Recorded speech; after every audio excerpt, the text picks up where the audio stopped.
Lauren White Nepal, and welcome back to the Lauren White Show. So I recently ran a poll on my Instagram, and I found that most people were more productive at night rather than in the morning. Society is demanding that we all be morning people with the kind of jobs that we have. The problem with this is, since we are more productive and creative at night, we are not working at our optimum level. Whereas if you are more productive in the day, you are more likely to strive and excel in your business. And if you're more productive at night, it is so easy to give the impression that you are lazy and that you lack ambition. But that's not necessarily true. The fact of the matter is, no matter what type of person you are, you still have obligations that you need to carry out throughout the day. If you want to reach a certain destination, you have to take the journey. We have to take control of our day if we desire a certain outcome. It takes a lot of self-awareness to look within ourselves and take responsibility for when we fail. Psychotherapist Harry A. Olson defines structure as gaining control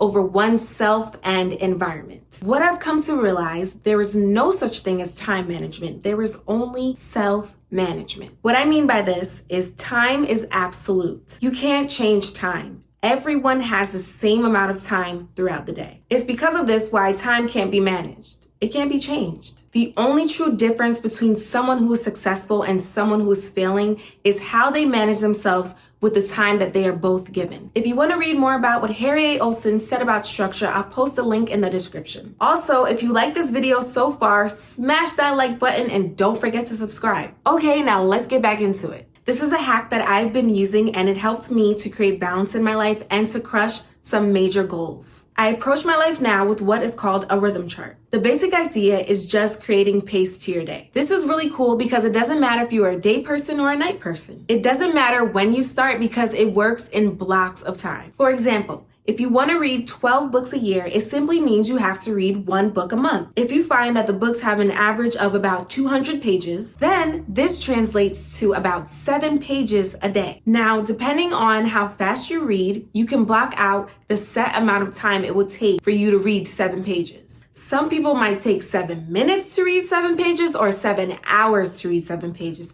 It doesn't matter. Just figure out what's best for yourself and do that. So the first step into creating a rhythm chart is to write down your goals, because if you don't write down your goals, then you won't have any motivation to follow through. So we've written down our goals, and now we're wondering, how do we get there? So I learned this cool technique from my husband that really helped me, and it's called reverse engineering. I already showed you an example of reverse engineering when we talked about reading 12 books in a year. But let's say you want to save $10,000 in addition to reading those books. First, we're going to divide $10,000 by 12 to see how much money we need to save every month.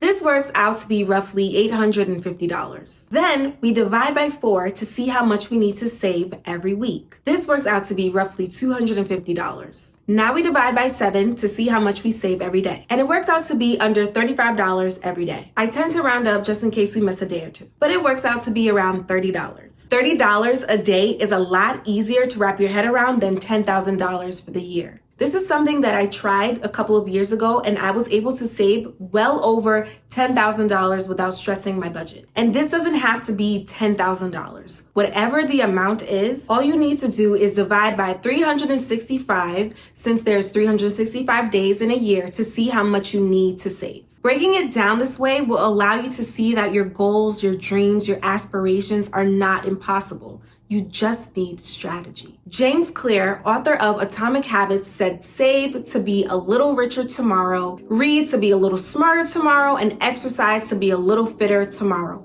1% every day. Doing little things every day to optimize your productivity will allow you to accomplish more than you can imagine. And Bill Gates said it best: we often overestimate what we can do in 1 year, but underestimate what we can accomplish in 5. Using a rhythm chart to allot blocks of time throughout the day will allow you to achieve various goals while maintaining balance in your life.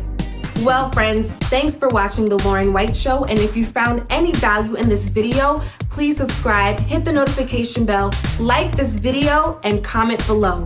Until next time, this is Lauren White Nepal.